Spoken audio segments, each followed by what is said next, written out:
Hi everyone, Georgia here with Ukraine Matters. A very quick update today just to kind of cover the situation around Bakhmut because people have expressed worries in emails. So let's just get on with it.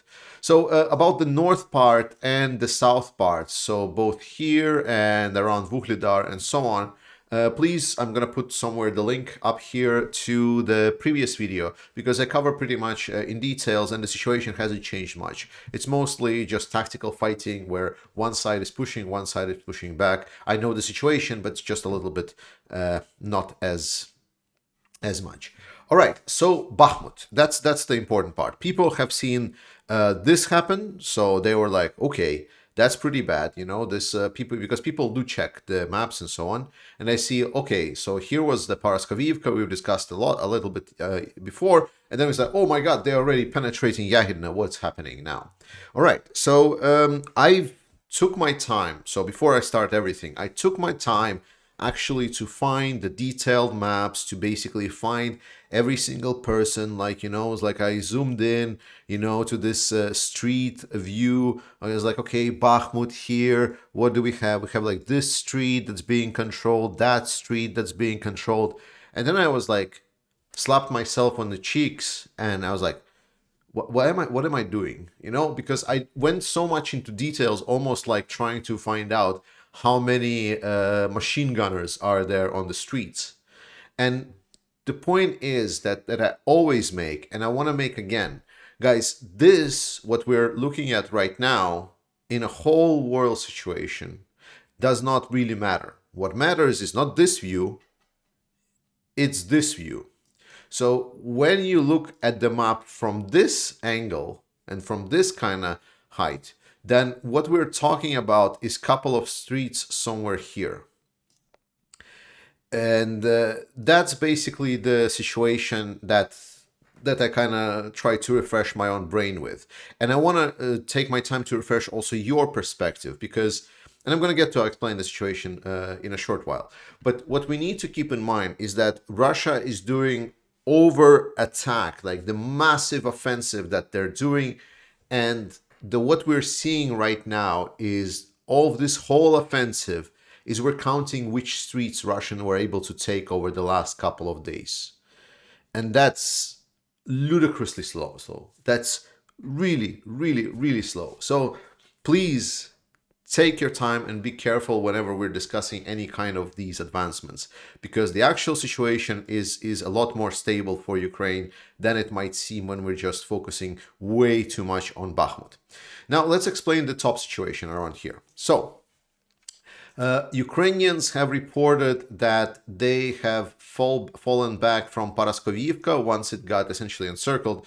This happened because Russians had success attacking towards the road line here. There was a defensive positions of Ukrainians, and that led also allowed Russians to attack from the Krasna Hora and so on. This allowed basically them to be in crossfire in between Ukrainians, so they decided to pull out to the position to the close. Then in a couple of days before, we've heard reports that it's extremely heavy fighting in this area. And important thing to note, there is double reporting here. Because on one side, I've heard reporting saying that it was Russians that were able to advance and essentially enter the north side of Yahidne, as is shown on a deep state map. But then on the other reporting, I am hearing that it was actually Ukrainians that were actually pushing back and retaking some of the ground and fortifying positions around the road. So my best guess, and this is what basically we also got confirmed today, is that the penetration towards Yahidne, even if it wasn't the main force of the Russians yet. It was just the advanced troops and whatnot.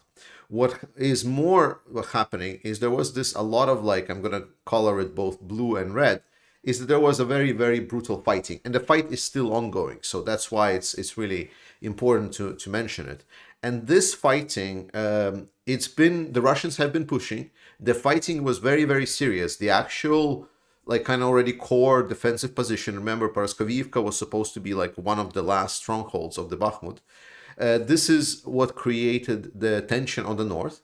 But so far, I'm hearing that the activity that is happening right now is that Russians get really they got into really extensive fighting, and the fighting right now is mostly happening at night.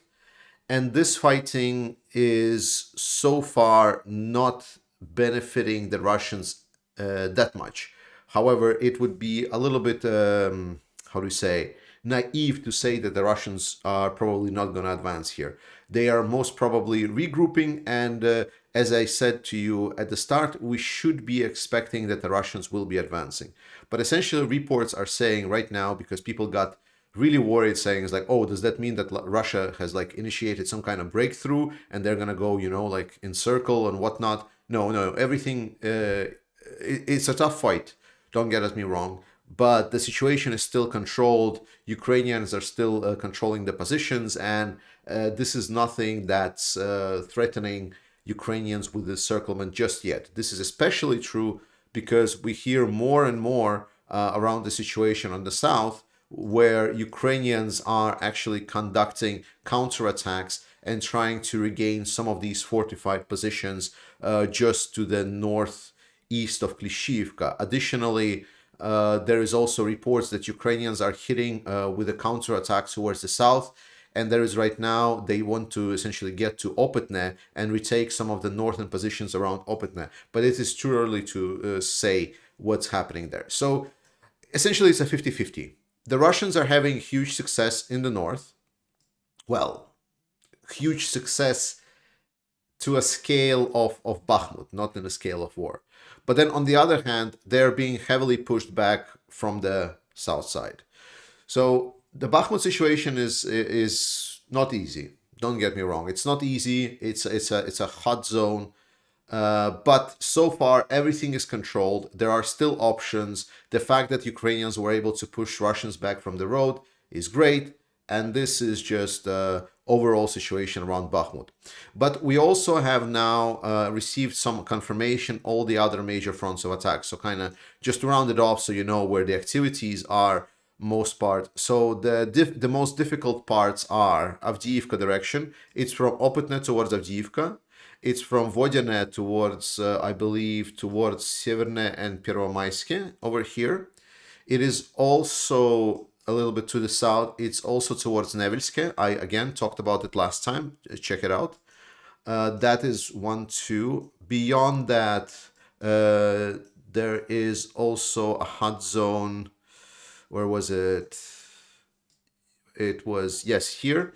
So it's towards Yampil direction. It's not that far, but it's towards that direction.